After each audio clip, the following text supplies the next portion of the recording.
Hi everyone. Welcome to our webinar, proudly organized by MIS, a week-long webinar itself.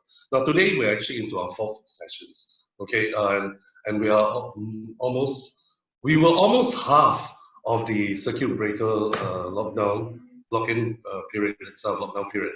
But however, I think since our government has actually extended, so like what I said yesterday, that MIS we will be extending our webinar, so please look out for our next series of webinar sessions. So today, we'll be touching on a topic on perfecting the media pitch. Now, this is certainly very important. Now, before we start today's inviting today's speakers on board, perhaps I would like to share with you a video clip. Okay, can we just kick off with a video clip, please?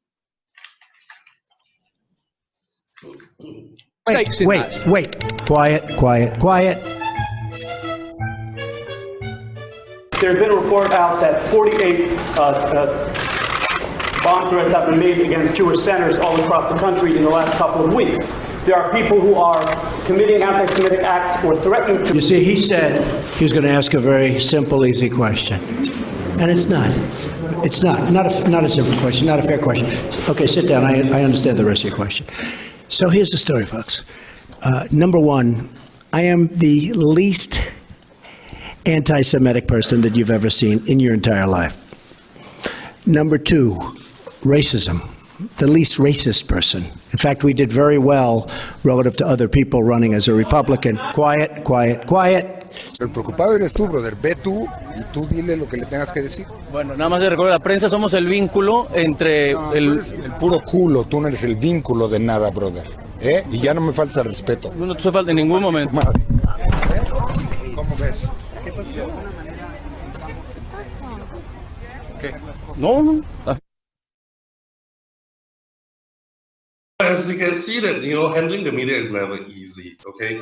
Now, I've always said that there are a privileged lot of people that extra care will have to be taken when engaging with them itself. However, today we are not talking about crisis management. We are talking about how to put up that perfect pitch to the media. All right, it's something that it's a skill that, of course, all of us at certain point of our career would need to have that, especially at the C-suite level itself. In your career progression, you certainly need the kind of skills when you engage the media itself. And today, we have none other than our very acclaimed trainer.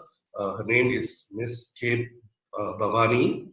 No, Ms. Bhavani has actually served in the Singapore public sector for the past 35 years, although she doesn't look that age. And she has held key positions such as the Director of Public Communications, Director of Corporate Communications, and the Press Secretary to our Minister for Information, Communication and Arts. Now, in her roles, she has worked closely with the ministries and agencies, and she was also responsible for national level planning for crisis communications, including ensuring the right approaches and techniques that apply when handling various scenarios. So today we have, wow, a powerhouse speakers that will be addressing our audience today. Now remember, like what I've said, the media are not just any normal people. We're looking at, in today's medium itself, we're looking at online traditional bloggers and including our traditional reporters, editors and things like that. So now there's always something to learn, right, on handling them itself.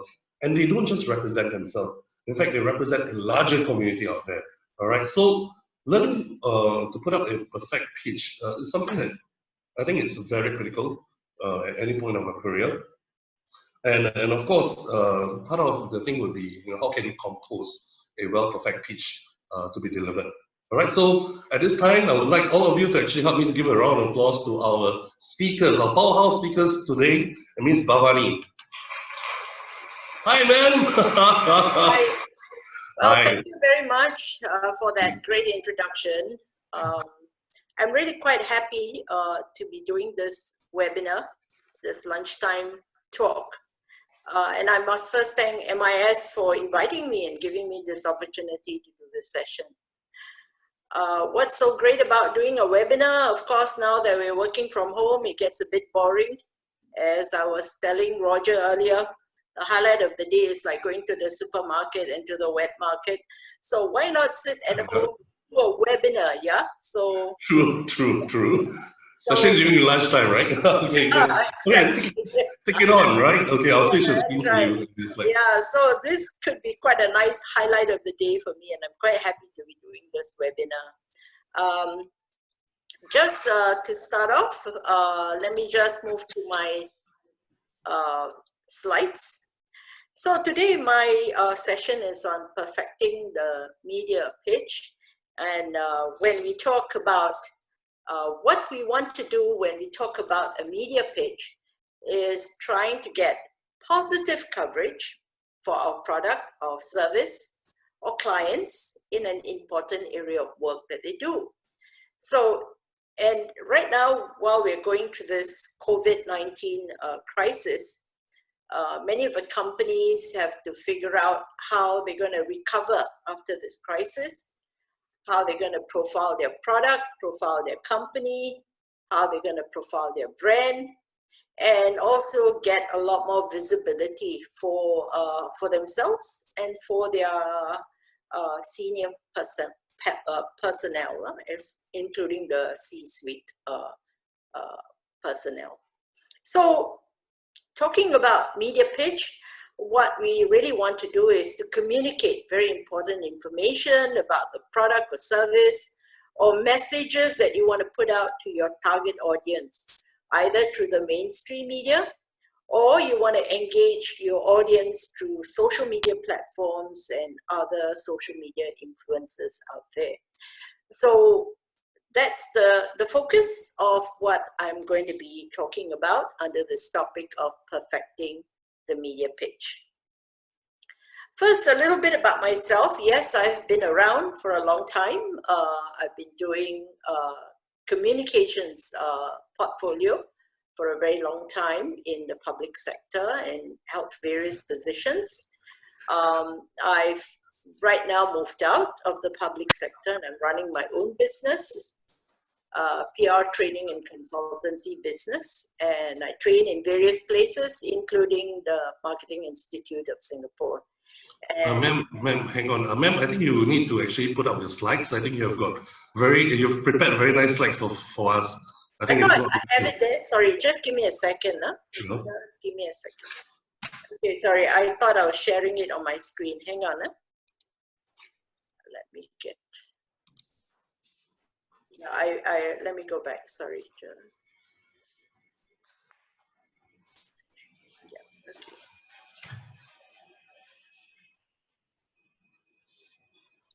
Okay. You can see it now? Yes, we can, certainly. Thank you, ma'am. Thanks. Thank you. Thank you for alerting me to that. I thought I was on it. Okay, so as I was saying, this is what my session covers. We're looking at how you can get positive coverage for your product, your service, your clients, and communicating through the mainstream media as well as through social media. And I was saying a little bit about myself as someone who's been around for 35 years, maybe, and I don't want to count, but I have been doing communications portfolio for a long time. I've had quite a lot of dealings with the media in the course of my work, and right now I've stepped out and I'm running my own training and consultancy business for the last 8 years. So, and I train in many places, including the Marketing Institute of Singapore, and that's where I also do a couple of workshops, one of which is perfecting the media pitch. So in this session, I'd like to try and cover this session in about 20 minutes or 25 minutes, and then we take a few questions later on.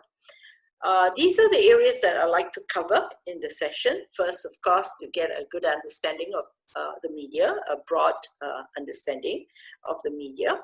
And then secondly, how do you pitch your stories to the media? And the third area that we briefly will touch on is also how do you therefore write that media pitch that will get you visibility in the media. First, let me start off by talking about the media model as it is today. In the past, we talked about traditional media, social media, digital media and so on. But this is a better way of looking at the media today. And this is what we call the PESO model. The PESO model being one that looks at the paid, earned, shared, and owned media. And the paid media is what we use and we pay for it. For example, if we do sponsored posts in social media, or we do advertising in mainstream media, that's paid media. The advantage is you control the content, you know what you want to say, and it gets published. And of course, you have to pay for it. That's the downside of things. And going forward, this is going to be quite challenging, actually, because companies may find that they don't have enough budgets for paid media.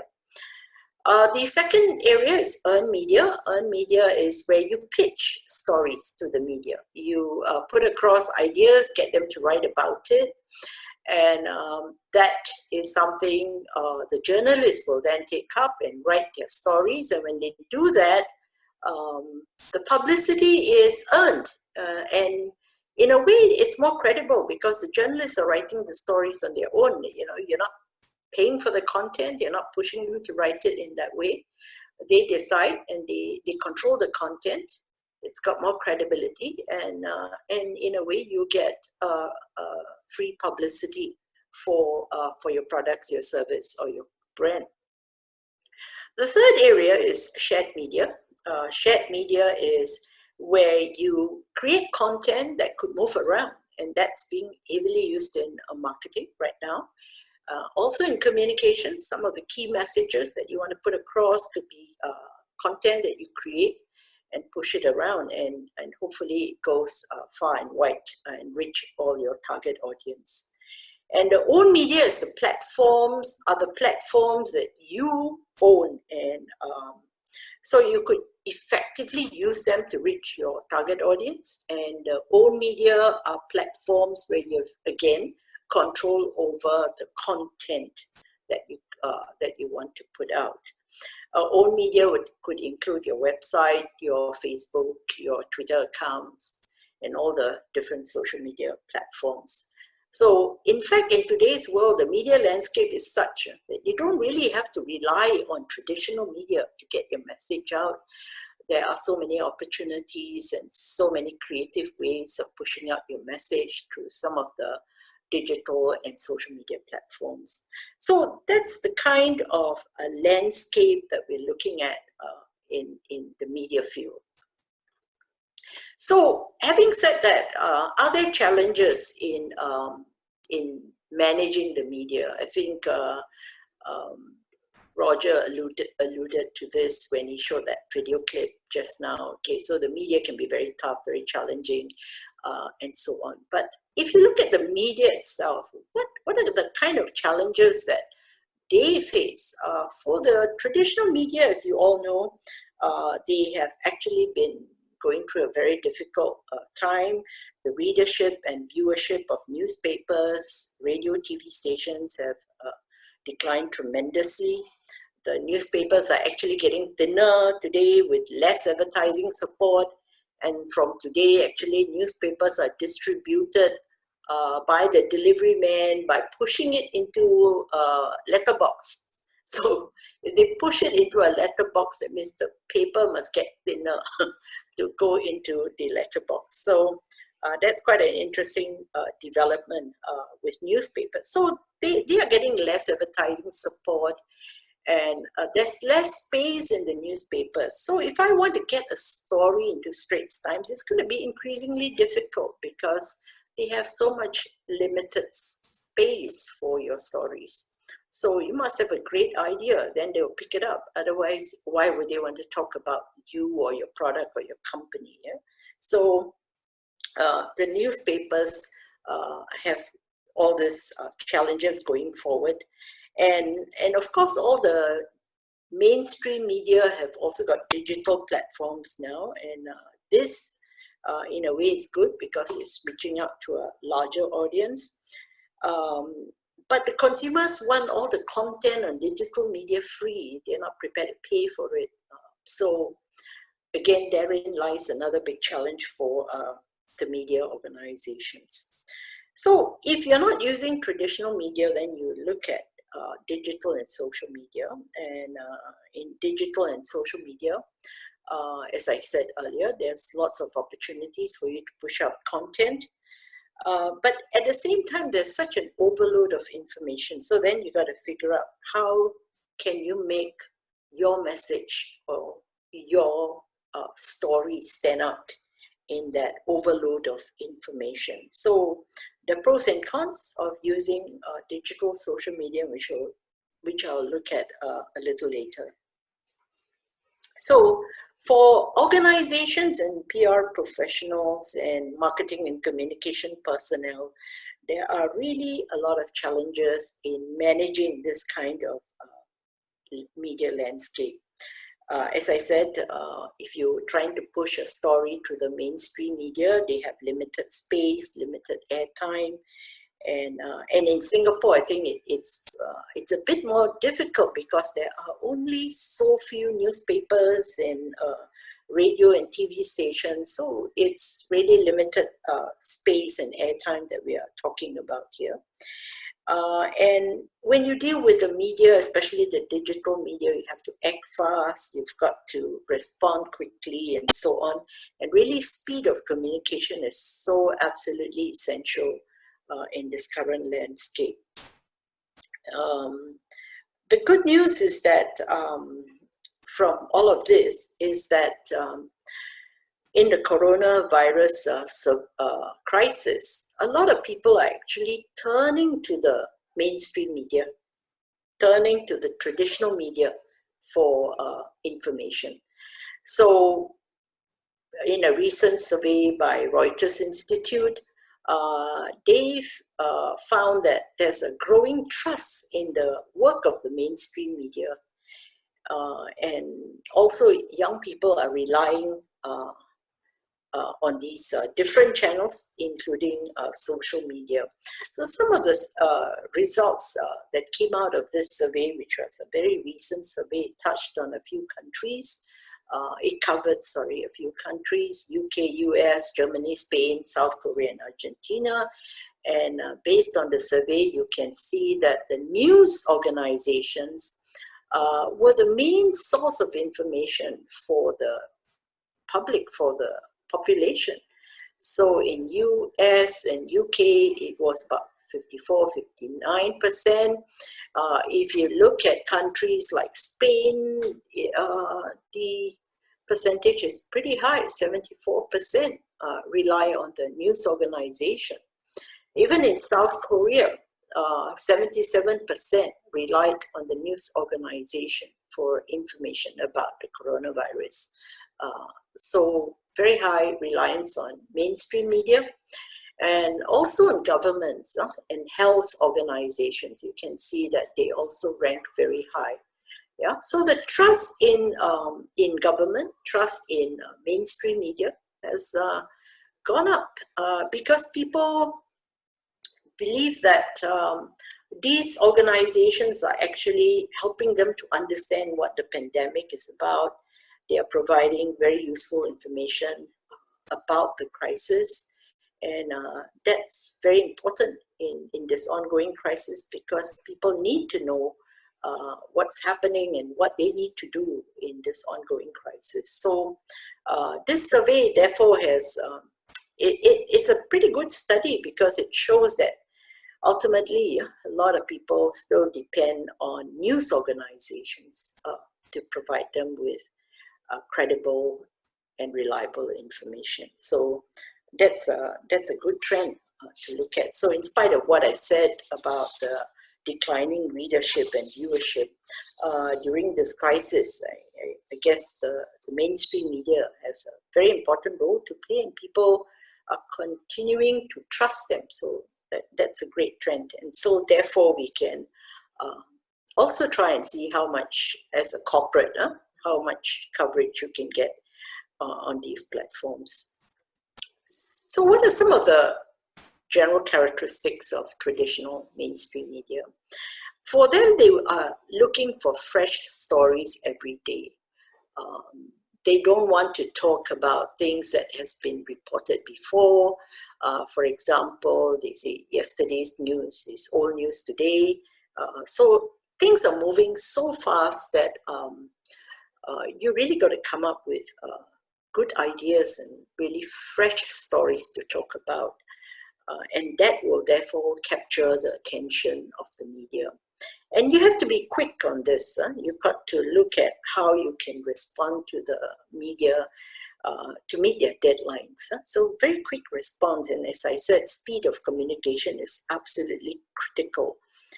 Also, you must understand the different requirements that they have. For example, you want to get a story on a TV station. You must be prepared to offer somebody to be the spokesperson, to say something.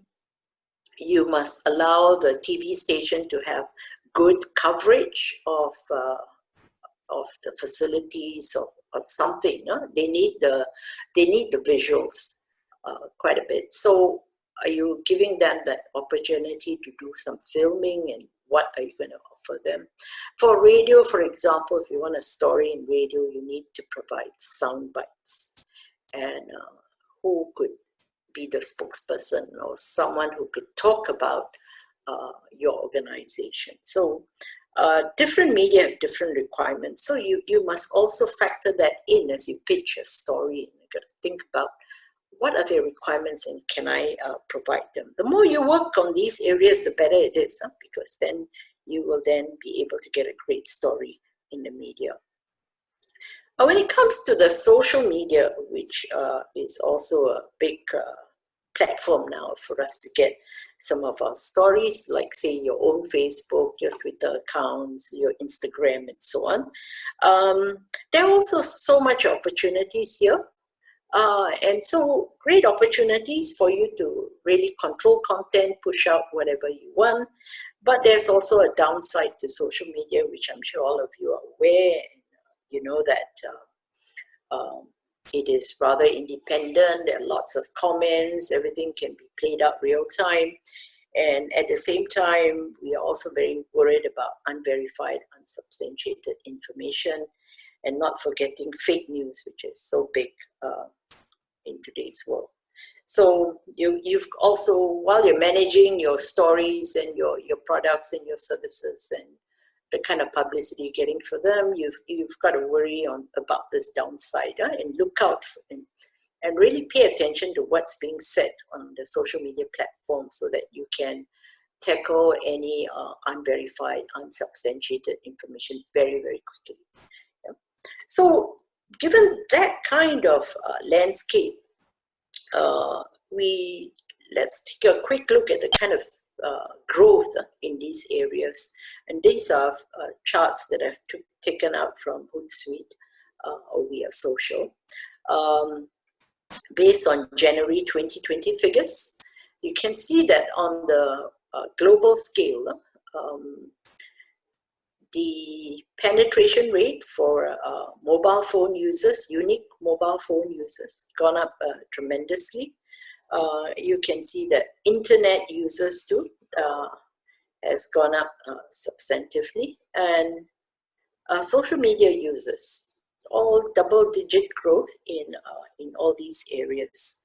On the percentage-wise, you can see that in the past we were really looking at mobile phone users growing tremendously, but today active social media users, the growth rate is pretty high, as you can see, 9.2%. Internet users also increasing tremendously in January 2020.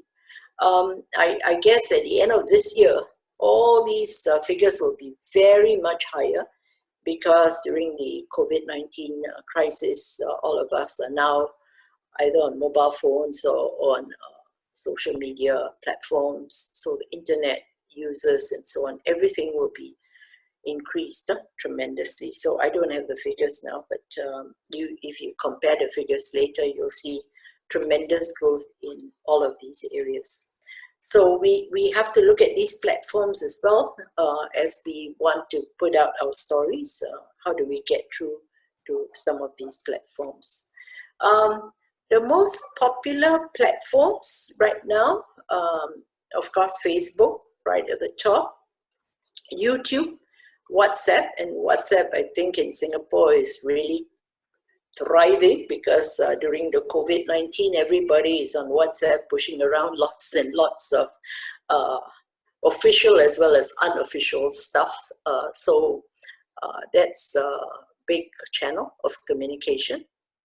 And even government has tapped on WhatsApp channel to put out their daily updates from gov.sg. So you can see how that's a tremendously important channel to reach your customers. Instagram is way down here, but in Singapore that has also gained quite a bit of top-notch position. Okay, the statistics in Singapore, if you look at the figures here, based on these figures, you can see again growth of mobile phone connections gone up tremendously, 147%. Active social media users, 79%, internet users, 88%.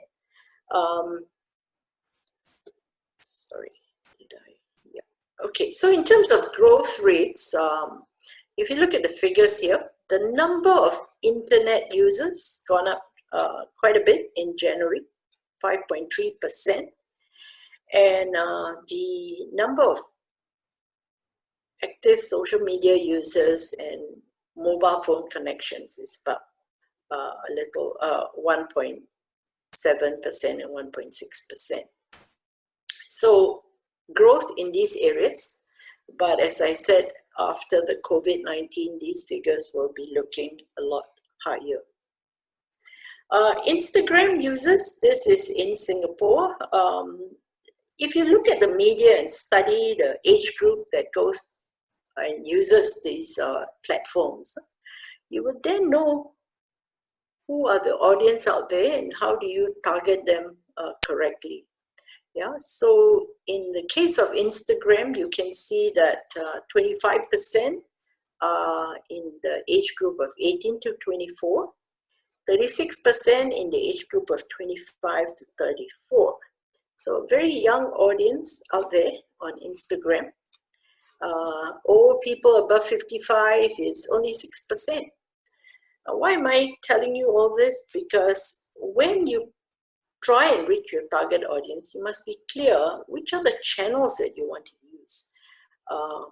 And to understand the channels, you must also know who are the users of those channels.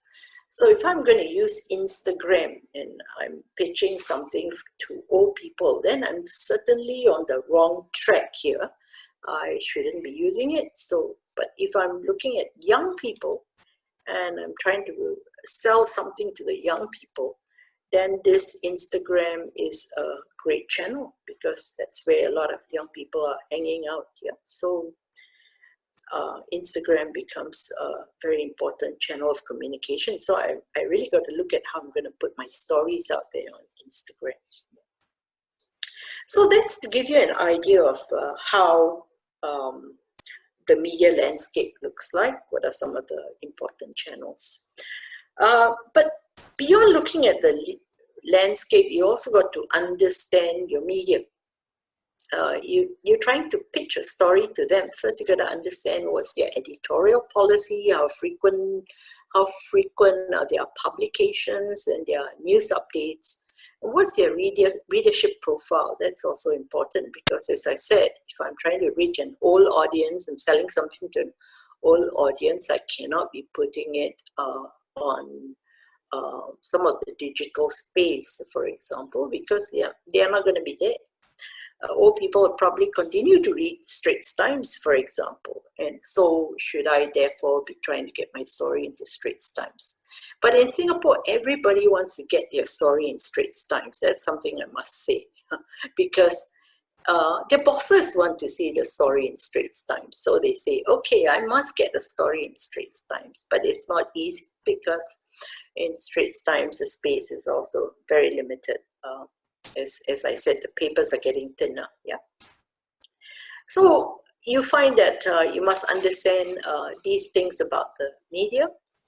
What is the readership profile of the particular media? Interests and concerns, what is newsworthy? And this is a point that I'll again mention later, but newsworthiness is an absolute important criteria to think about. What is news? You may think it's a great piece of news, but the media may not think it is newsworthy of publication or of talking about it. So when we talk about something that's of interest, it must have impact, it must have relevance, it must have a lot of elements to make it newsworthy. As they say, when a dog bites a man, that's not news. But when a man bites a dog, that's news, because it's newsworthy. It's so unusual. It's kind of bizarre, so when we talk about newsworthiness, it could be something unusual. It could be something that has great impact in terms of monetary value, impact in terms of the number of people affected and so on. Like the coronavirus right now is impactful crisis. We haven't seen anything like this. Look at the numbers every day. And the numbers itself is of great interest and concern to every country. So that's the kind of story that's occupying many, many pages of the media today. So, and airtime, of course. In fact, after a while, you get so bored looking at the news because there's nothing else that everybody is talking about except this crisis. So, sometimes the media will find a lighter side to it and look at other kind of stories. So, but the impact of this crisis, you can see it through the kind of the percentage of newsprint and the percentage of airtime that's devoted to this particular crisis. And much of what they're saying is relevant because it's got to do with something that's ongoing still. Yeah. You also got to understand the reporting style of the media, reporting style in terms of what kind of information needs do they have, what's their angle, what would they prefer to talk about. Like, for example, if you compare what a business paper talks about and what the mainstream, like Straits Times, will talk about, it's quite different. The angle that they take is different. Right, so I can have a story idea, but it may not be the story idea that Straits Times want to talk about. But maybe Business Times will take that pitch because that's more aligned to their target audience. So you need to understand your target audience, and that's of course the starting point. You need to understand your target audience and what media do they consume. So if you are clear about your target audience and the media they consume, then it's easier to do your pitch. And finally, I'd like to say that all the news segments, there are different segments. So you don't just target at a paper, but you can target at a news editor of a particular segment, whether it's the money page or the sports page or the fashion or the lifestyle segment. So you have to be clear about these things before you start working on your media pitch. So let me just move on to talk about how do you pitch your stories. And there are three ways in which you can pitch your stories. One is to work a media pitch, letter, a brief media pitch idea, which I'll talk about in a short while. You can use a press release or a media advisory to pitch your stories to the media. Now, when we talk about a media pitch is really a story idea that you want to sell to the journalist. It must be very compelling and at the same time, it has to be briefly written. It's just an idea that you want to try to get the media to pick up. And the idea can sometimes be even to get someone interviewed. For example, you want to get your CEO interviewed. You don't just say to the media, hey, would you like to interview my CEO? But you have to tell the media, what is it that your CEO would like to talk about? What's the topic?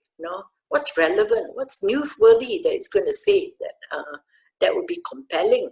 and therefore the journalist will say, yes, I would love to do this story, you know. So you have to look for that idea.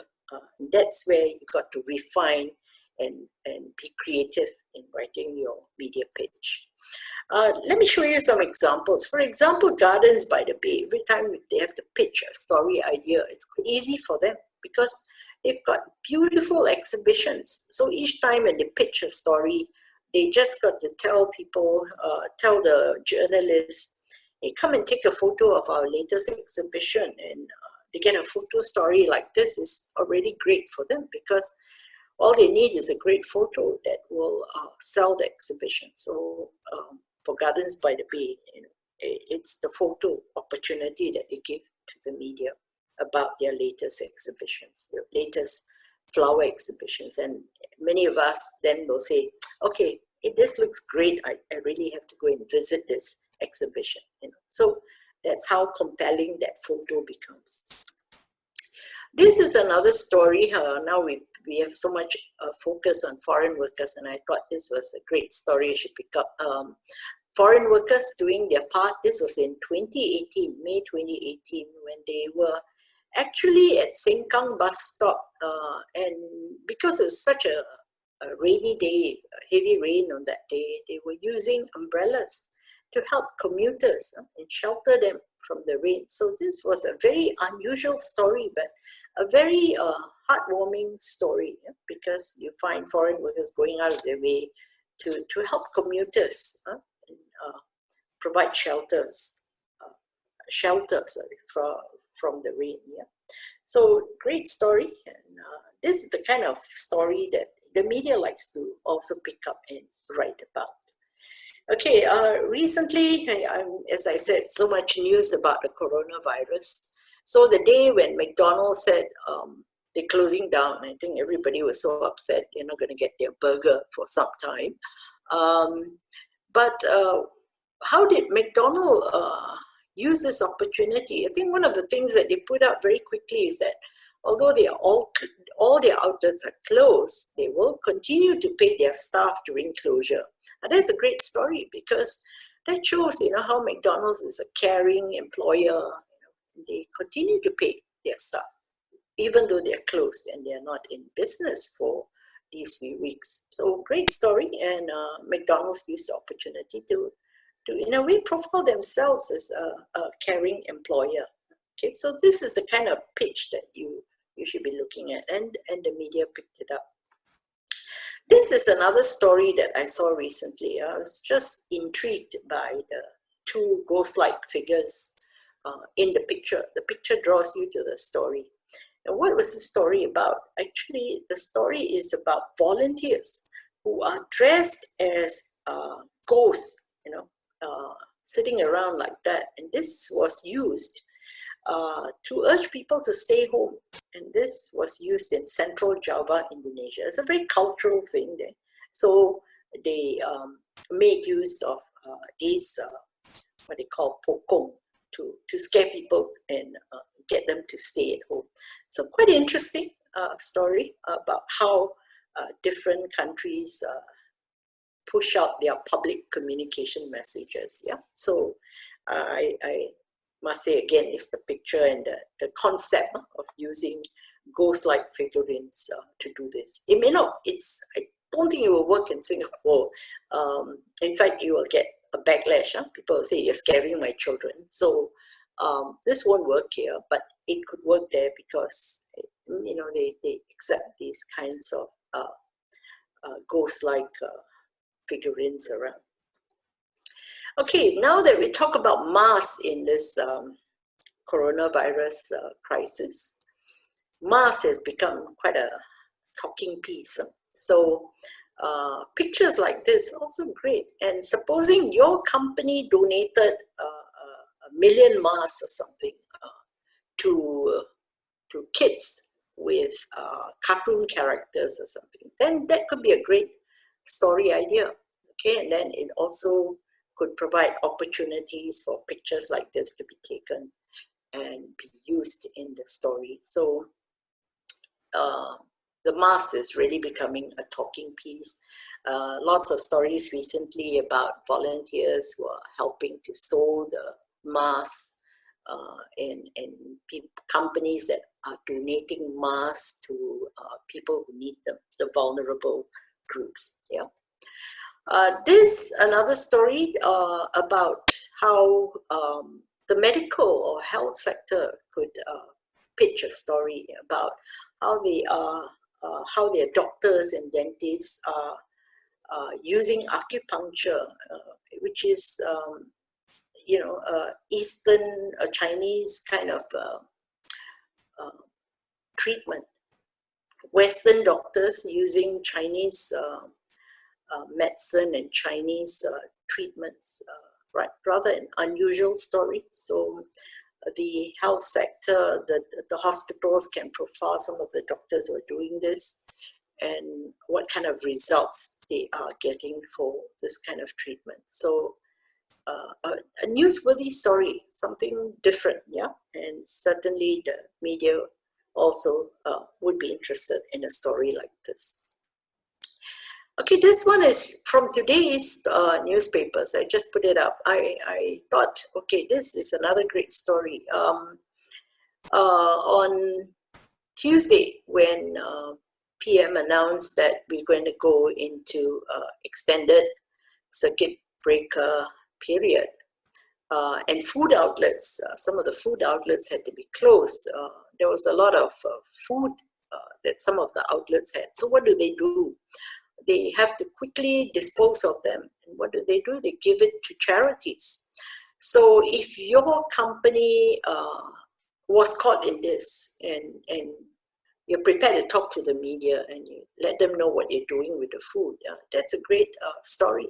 So in this story today, for example, Bengawan Solo was featured. They talked about how they gave away a lot of their kueh that they made, and they gave it to charity. And that's a great way of supporting charities. Don't put things to waste.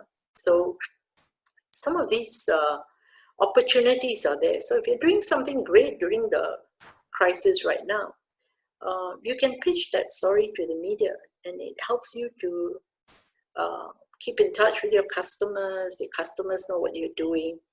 It's a way to reach out your target audience and your potential target audience. Yeah. So you can look for opportunities even in this crisis to profile your brand. Yeah.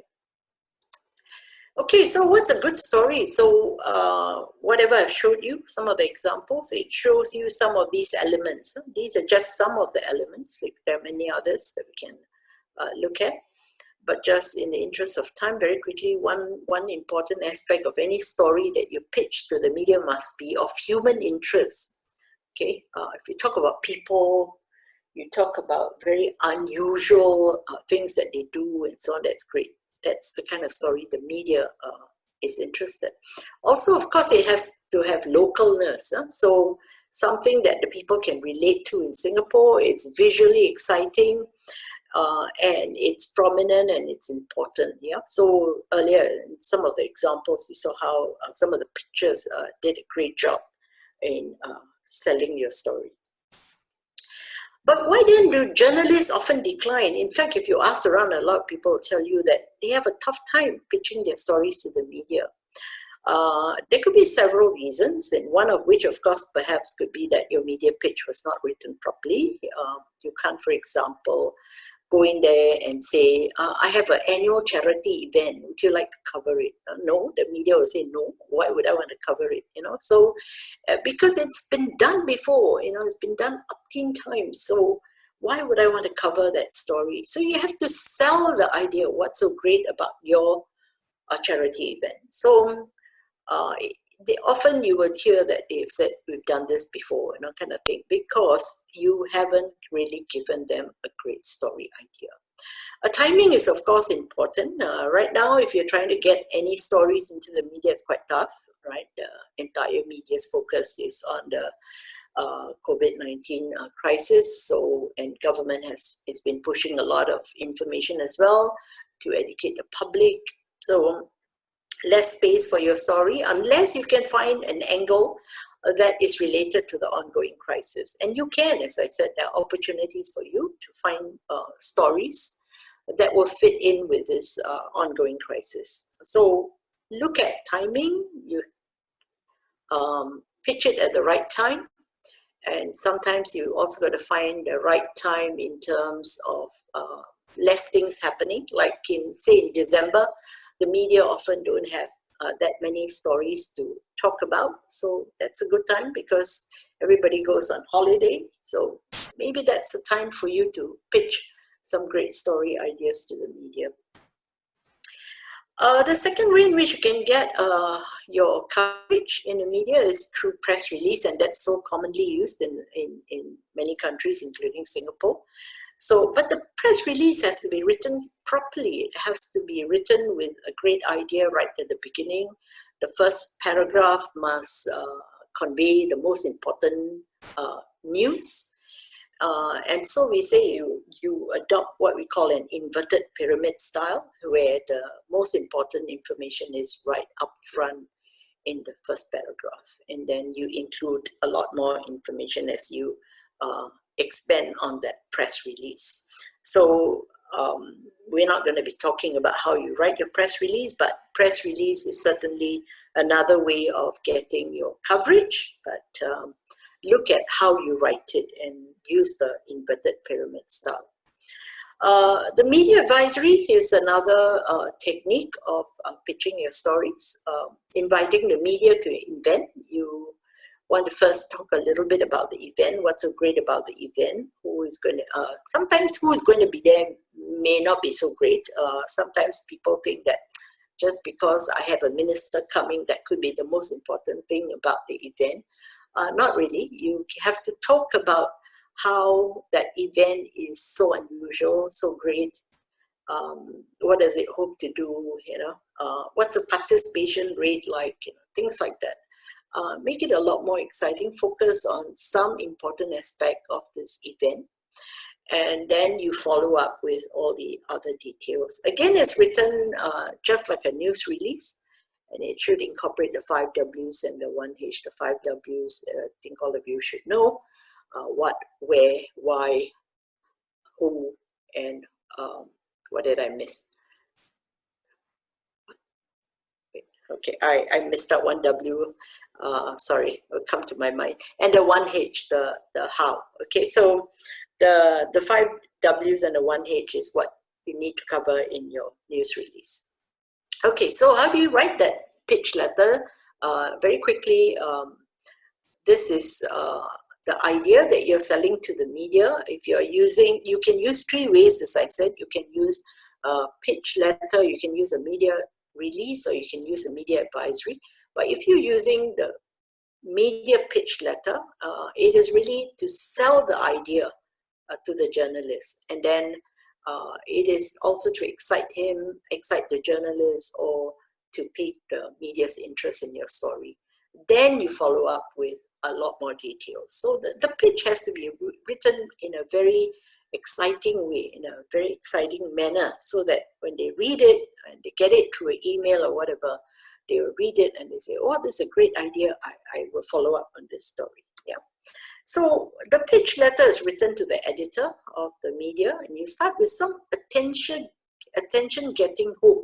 What's the hook that you could use? Like, for example, if let's say you're donating 1 million masks to somebody or to some organization. The 1 million sounds like a great figure. Yeah. So that is an attention-getting hook that you could use. If let's say you're contributing $100,000 to some charity, that's great because the number itself is an attention-getting hook. And then you give the story and other dimensions as you go along in the letter. And you also could talk about what visuals could be used and what opportunities you're giving the media to get those visuals.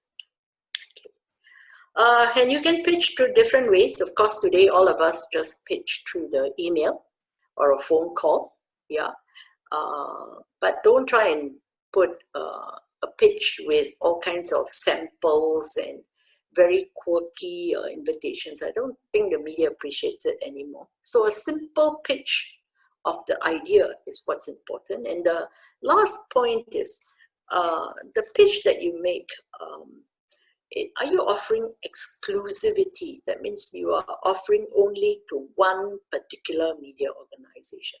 That kind of exclusivity also excites the media. They don't want a story that others have done or are doing. I want something that's exclusive. So yeah, so if you have a great idea and you want, say, your CEO to be interviewed, you will pitch it to one particular media organization and offer it as an exclusive story idea.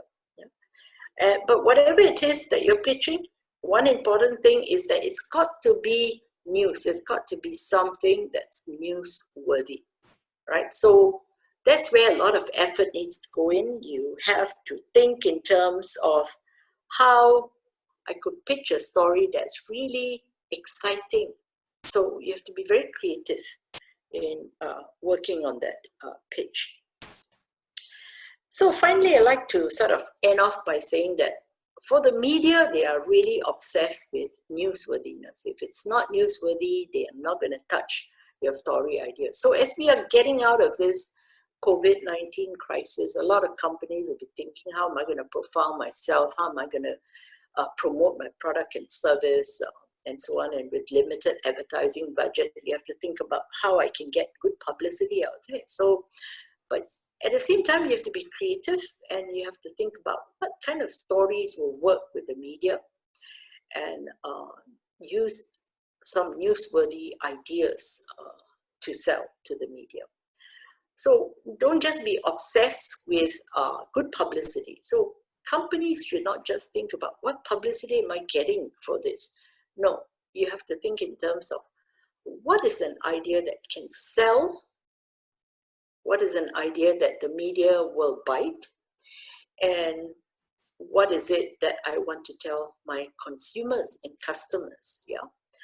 And of course, the customers are really looking for reliable and accurate information. So you have to think about all these different dimensions as you get out of this crisis and as you think about how I'm going to pitch stories to the media and get some earned publicity from my media pitches. So that is what this whole topic is about, pitching to the media with very creative, newsworthy ideas, which gets you to your audience with the right messages, the right stories, and how that could also be great information for your targeted customers.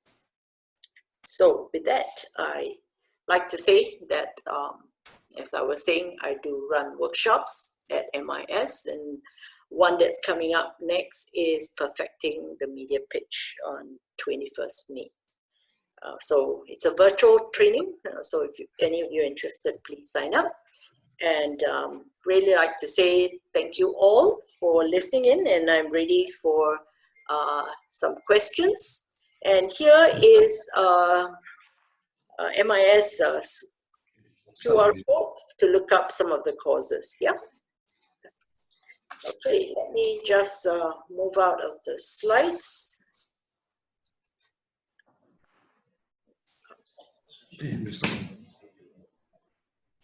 Yep.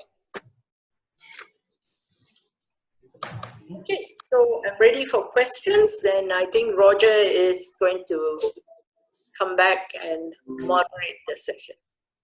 Hi, can you hear me? Yes, I can. Oh, great. Okay, I'm out. I'm back.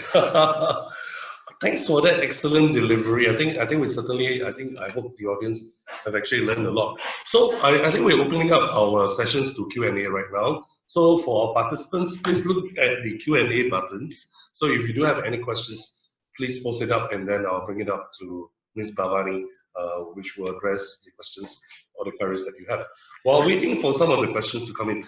Okay, now in my line of work, Ms. Bhavani, because we handle events for our clients, some corporate events, and there's always, now we always handle some of the product launches and things like that. And they're always looking at the right timing to set up the press kit. Okay. In your opinion, what would be a good time to actually organize a press conference or even sending out the press kit itself? I think this has got to do with a lot of experience. It's not just something that you can just pick up from the textbook. So through your experience itself, what would be a good timing? What would be a good time for us to actually send out the press kit, and how long time frame that we should get in touch with the media itself to invite them for the press conference? Okay, for the time frame or which particular day, I think one of the days that you must avoid is Friday. That's the busiest day for the media. So if you're trying to promote an event or something, that's not the day to try, because there's just too much happening on Friday. And the media also, some of them don't work on Saturday. So you can't pitch to the usual journalists. So it's a problem. A good day is Monday. Monday is a very quiet day. That's what they say. So if you're trying to promote a product or something, or you're trying to promote an event, Monday could be a great day, because quiet day, not much. Or Sunday is even better sometimes, because Sunday government don't work. So less news coming out from the public sector. So Sunday could be a quiet day as well. So you got to figure out which day could work better for you, and you got to find a period when there are less things happening, and also the month of the year. Sometimes, especially towards the end of the year, like if you look at September, October, those are really busy months. Everybody has lots and lots of events. So it becomes a lot more challenging to pitch your event. Yeah. So you have to find a quiet time to do that. Same thing for press conference. I don't think you should hold it on a Friday unless it's absolutely critical, because as I said, Friday is quite a rush and so much happening, end of the week. So find a quiet time. In fact, I have said this to some people in my courses, and so, why don't you do a press conference on Sunday? The media will be there and you get some attention on Monday, because there's not much to report on Monday. So, but who wants to work on Sunday, right? So that becomes an issue. Yeah. Thanks for that tip. So I think that's certainly very helpful for some of us that are handling the media. Perhaps Sunday, I think, come to think about it, most of the events, most of the press cons, unless it's like something absolutely necessary by our government sector, I think most of them are actually being held on weekdays. So that's something that we can think about if it's newsworthiness, like what you said. Okay, we do have questions from our audience. What are some of the tips that you have for us not to be like Donald Trump when speaking to the media itself? So I think probably it's touching on the tonality, the way that Donald Trump is actually, or President Donald Trump is actually addressing to the media itself. So what are the tips that you can actually give us? Okay, when we talk about handling the media, it's a different ball game. You need to be trained first and foremost, but not trained like Donald Trump. You have to train like somebody else who has a more balanced, calibrated approach to handling the media. Because ultimately, when you look at how you handle the media, if the media reports badly, it's not the media's fault. It's your fault, because you didn't know how, you didn't apply the right kind of skills to manage the media. The way Donald Trump does that every day, it's great news for the media. In fact, the media actually is having a great time because of the way Donald Trump handles the journalists, right? That itself becomes a story. Sometimes the message that he puts out gets lost in all this unnecessary sideshows. So as a spokesperson for the company, that's not the way. In fact, you should never follow his style. But look at how you engage with a lot of humility, with a lot of empathy at times, be very balanced, and at the same time try and share information, try and see how you can be open, transparent, yeah, and manage the media a lot more politely. If you treat them well, they will also treat you well, and the story comes out better. But if you give them a hard time, of course you're going to get a very negative story. So you've got to treat them like your friend rather than as your enemy. Yeah. So Donald Trump is treating them like enemy. Yeah. So you don't do that. You have to see how you can work together with them to get a more balanced story in the media. True enough. I mean, the journalists, they're human after all, right? Yeah. And of course, you need to treat them with respect. I think one of the good example that I can think of, perhaps, maybe you would like to look at the past presidents, Mr. Obama. I think the way that he engaged the media itself, using humor and his points are actually usually very precise. So let me go on to the next questions. Any idea to how we can discriminate good news from the bad or fake ones? I'm no expert on this topic, but sometimes I think, especially what's being circulated on WhatsApp, you have to look at the content. As they say, step back and think, is this really true? Look at the way it's written, look at some of the words used and so on. And if you're not sure, as they say, don't circulate it on WhatsApp, Of course, the other way, as I tell some people, if you see a very interesting story about something that happened somewhere, the first thing you should do is really go and check on Channel News Asia online or ST online and see if it's there. Is it reported? If it's not reported there, then it cannot be a true story. I've had a lot of fake news sent to me as well. And sometimes the first thing I do is I see whether it's reported anywhere. If it is not reported anywhere, I will not take it as true. It's some fake news that's going around. And often I'll tell my friends, look, it's not reported in the mainstream media. So, as I said, news organizations are really credible sources. News media don't just report, they verify. They check their sources before they report.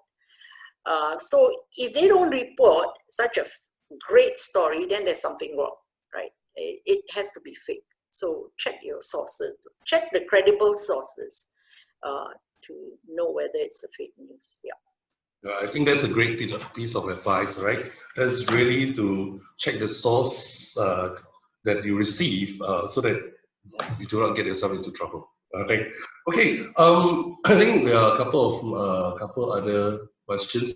One in particular, probably from me to you, would be, now in our local context itself, our mainstream media are highly regulated. Okay, so it comes to the authenticity of the message. Of course, all this message are carefully crafted by PR agencies. So, how do you think? What do you think that the message itself, in order for it to be authentic and yet coming not from the mainstream itself, from secondary media, what are the points that you think that how can it be crafted? When you say secondary media, meaning? Well, looking at perhaps online, there are a lot of online channels right now that are not regulated, or I'd say not as regulated as the mainstream media itself. So there are some bloggers, some blogs, so they can be passing comments. So how can you craft your message towards this particular group of media itself? So I believe there's some difference between crafting a message towards a traditional mainstream media and towards blogger itself. So what are the difference when you are making your media pitch? Okay, yeah, great question. This is something we will tackle in the workshop as well. We cannot be talking to the social media in the same way as we would be pitching the idea to mainstream media. Mainstream media really looks at very newsworthy stuff, right, that their audience are interested in. Social media, you can try and be a lot more friendlier, and you can look for quirky ideas. something very unusual, then that's the kind of pitch that social media would love, right? So you have to look for that kind of ideas for social media. Like say you have some fancy costume party, or you're raising funds to something like that, and that's quite interesting. So you could pitch it to social media, but if you sell it to the mainstream media, they will take it as a picture story later after the event, but they're not going to really write about it before that. But social media might, so and you use celebrities, or you use something really quite fun, and that might work better on social media because of the kind of audience who are out there. That's what they look for, some great pictures or something like that. So mainstream would look at more facts, information. The hard stuff maybe sells better with newspapers and so on. But when it comes to social media, you really got to look at something on the soft side, the human interest, the quirkiness, the unusual stuff, that could do better with that audience. So you got to find a story idea along that angle, but at the same time getting your message across through those quirky ideas and creative ideas. Yeah, through social. Yeah, great. Thanks for that tips. I think bloggers, they are not just journalists. They are, in fact, some of them are really opinion leaders. So seriously, I think you need to actually push them on a different way. Yeah. In fact, if I could just add, when it comes to social media influencers and so on, you can't just pitch an idea to them out of the blue. You got to first know them. Yeah, you've got to engage them through other ways. You've got to get friendly with them and understand them, and they understand you. Then you can start talking about how they could help you with some of your pitches. So there's an engagement process that has to happen before you can even pitch ideas to them. Yeah. Great. That's why a PR consultant like you will be very important. So with all your contacts, I think they're more willing to actually come for your events and to listen to you. Okay. Now I'm just going to address one last questions from the audience. What are the best methods to handle difficult attendees like hackers, and also other challenges like grievancing the relative in a plane crash? So I think he's talking about crisis management over here. Sorry, what's the first part of the question? He's talking about the difficult attendees, how to handle difficult attendees, such as grieving relatives in a plane crash. So it's not just about crafting a message, but how to actually relate, to craft a message that we are able to address to the negative publicity. Okay, that's crisis management, not so much pitching any story ideas. Crisis management is a different ball game, and if the scenario that this person has painted about grieving people or grieving relatives, lots of empathy. That's what's needed. Really, lots of empathy. You can't take a hardline approach with these people. That will backfire for you. So how do you empathize with them? How do you give them a chance to be heard? And how can you try and help them? And firstly, you got to treat them just like earlier we talked about treating journalists as humans. And you also got to treat these people as humans and understand where they're coming from and understand their grievances and so on. So if you don't show that understanding, or there's no empathy for them, then you've done a lousy job, and that will reflect on your organization. And there's so many such cases. I'm sure you can go and look it up. You can see how, for example, the airline's CEO, I don't want to mention names, handled a passenger who was dragged out of the plane. I think you can go and look it up. You can also see how SIA in one of the crash handled a grieving relative. So there are lots of examples out there. And the point is, to better manage, you have to have the empathy factor and use that. Yeah, thanks. I think I just have to address one last point. I know we are way beyond our time. Okay. I think it's actually from one of our attendees, May. I think I'm reading her name if it's right. Her question will go as such, that if there are bad publicity online, say an affected product or a company that's sent out press release to clarify the matters and also pitch the story on positive aspect of the company, but the bad publicity continues. And do we stop providing more info to the public, or should we just let the matter rest through time? Is there any, what's your advice or what's your take on this? Sorry, can you just repeat that question again? So if there are bad publicity online, say, for an affected product, or the company has actually sent out press release to clarify on the matter and has also pitched the story on a positive aspect on behalf of the company. But however, bad publicity are still coming in, and it still continues. So do we stop providing info, or do we just stop engaging the public and let the matter rest? So what's your take on this? Okay, it depends on what kind of bad publicity you're still getting. So, I mean, you certainly continue engaging, but if towards the end you're just getting some negative vibes, you're getting some rude comments and things which are frivolous in spite of what you said. And there are lots of people who write all kinds of things without thinking. So I guess you have to think at what point you want to disengage. Yeah, so you engage as much as you can. You try and put across your point of view as much as you can. But until such time where you find that these are people, not worth engaging, or these are some trolls out there, and people who are just giving you a hard time, they will never accept it. Maybe that's the time to sort of disengage. So, but you have to engage at the beginning and try and do as much as you can, and very quickly as you can, put out information that's relevant and your point of view, which is relevant to the situation. So negative publicity, you better address it quickly so that you can control any downside or any effect on your brand. Yeah? So important to do that early. Yeah. Very true. I think it's also about being professional, setting a professional standard in the way that be professional in the way that you approach them and you address all this negative publicity. I think we've gone way beyond our time, but really thanks, Ms. Bhavani, for a really insightful presentation, and we really love it. Okay, and I hope our audience, if you've got any other things or any other questions that you need to address, you can always send it through our Facebook.